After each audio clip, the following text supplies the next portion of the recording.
Hey y'all, it is Mimi with Our Infectious Travel Diseases. Welcome back to another episode of Bump Around and Find Out what we're doing in Merida, Mexico. If you don't know, we're a family of 5 that left the U.S. on Halloween and moved to Merida, Mexico. And this is just the beginning of our journey abroad, so we hope that you will stay tuned and learn from our mistakes because we make plenty of them, but we give ourselves grace to do it. That's just how we like to shake things up. So today's video, I just wanted to talk about some of the things that were new information to us finding out, some things that we've just discovered living here. There may be things you'll run into if you decide to take the leap and move to Mexico or somewhere else. So one of the fifth one is going to be a really big one. So just stay tuned for that, because that way, I want you guys to really tune in. But let's start with number one. Number one is how much we have to sweep our home. Now, we sweep our floors, I'd say easily 5 times a day.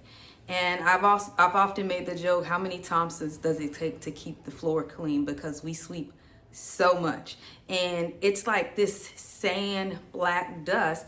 And we don't live on the beach, right? And we're not wearing our shoes past the front walkway.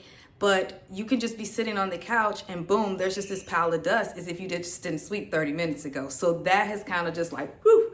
So it's like, if you don't like sweeping, you definitely want to get one of those robo vacuum things or something like that, because it's just a lot of little dirt. So that's something, and we all sweep. We all get in here and get it done, because you don't want to walk on dirty floor. The kids are walking barefoot most of the time, so it's just better to keep it clean. River, when he gets his feet dirty, he's like, "Oh, Mom, I got dirt on my feet." Excuse me, dropping stuff. Anyway, so moving on from that, number 2 is, you probably heard me say this before if you saw our video where we did an interview, is that for us, because we are a family of 5, we have to take Uber XLs, and sometimes they can be twice as much. I've seen them even sometimes be 3 times as much as the regular Ubers, and we're not able to use Didi, which has better pricing, generally sometimes all around from what I see. So that's a little, I guess a workaround for that is we could do 2 Didis, but then you run into we're getting there at different times, we're not in the same car, et cetera, et cetera. So it's like, is it really convenient to not spend a few dollars? And now if it's significantly different, then maybe so. But most of the time, in our case, it hasn't been a big difference. So one thing we've had to become good with is walking. And one of the things that I was really nervous about with walking is because our baby boy, River, he's on the spectrum. And so he's not always situationally aware, and he's very free and can be just very go. And so I was really nervous about getting out in the streets with him, especially where there's more traffic. You'll often see me holding his hand or guiding him for that reason.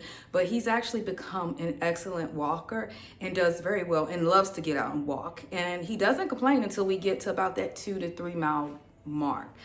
So we're going to walk out for groceries today. So the kids have really become great walkers since we've been here. Number 3, water.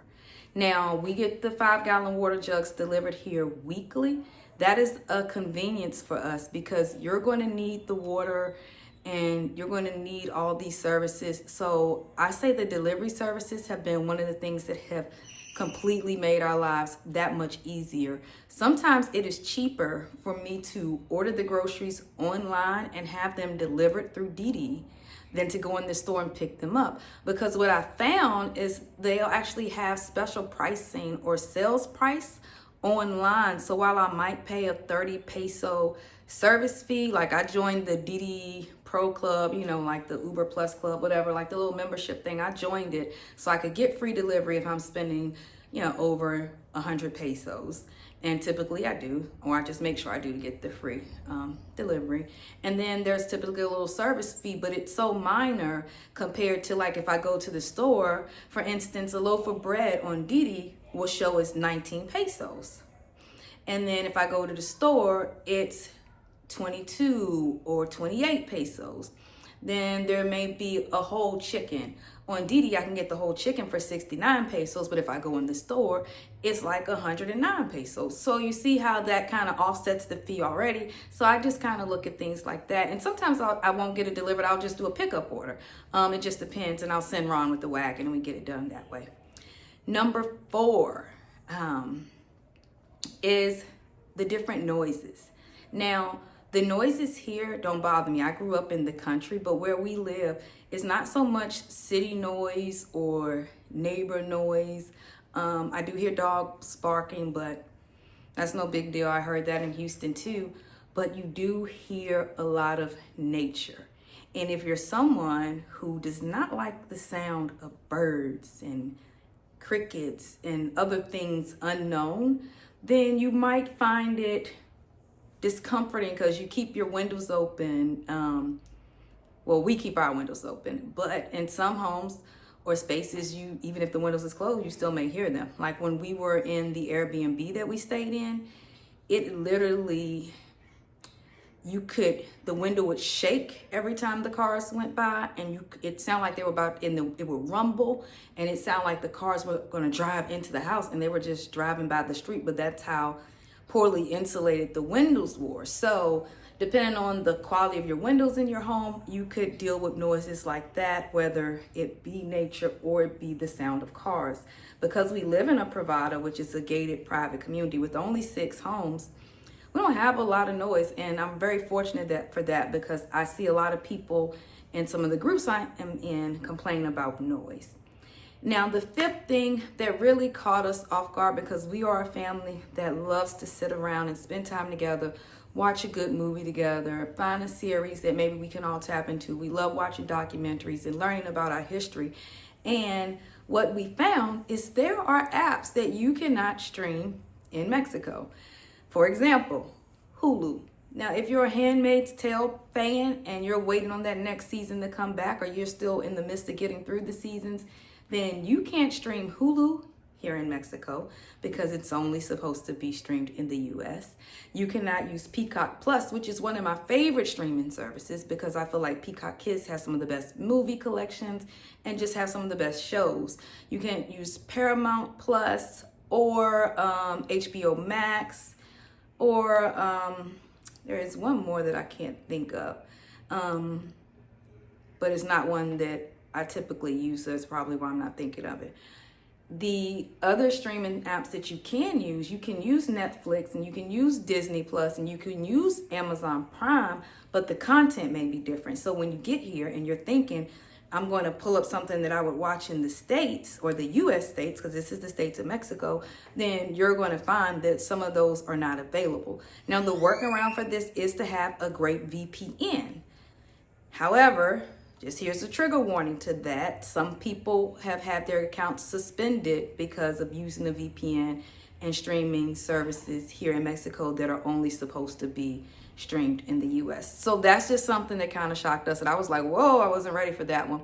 I mean, but it is what it is.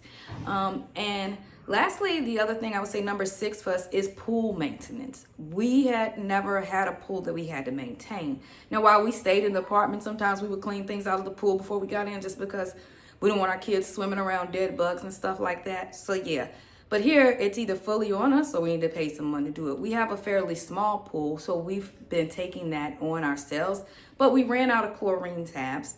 And here's where this became funny, because I ordered the chlorine tabs from Home Depot and was having Dee Dee bring them, and they bought me instead the powder. And we just have like this little bulb thing that the tabs are supposed to sit in and slowly dissolve to keep the water from being green, because we realized it's very important to have the chlorine. We had filled the pool up, ran out of tabs, didn't realize it, and within 24 hours the pool was this green ooh color.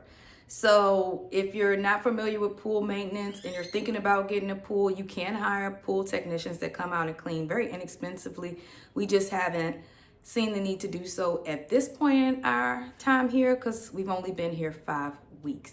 But I think moving to Mexico still was one of the best decisions we've ever made for our family. We really have enjoyed the transition, and we thank you for taking the time to come along with us. So if you already haven't done so, please like, subscribe, comment below, ask your questions, share your tips and insights, and share what has surprised you about your move abroad and tips that you can help us so that we can adjust, even better, because hey, we're all in this together. And hopefully somebody watching who is feeling like you're stuck in the US, because that's the feeling I had. I felt like I was trapped. I hope you find yourself believing or finding hope in that I can be free and there is other alternatives, and I don't just have to stay in this one idea of what life is supposed to be lived like. So thank you for tuning in and stopping by. I hope to see you next time on Bump Around and Find Out what we're doing in Merida, Mexico. This is Mimi, and until next time, peace.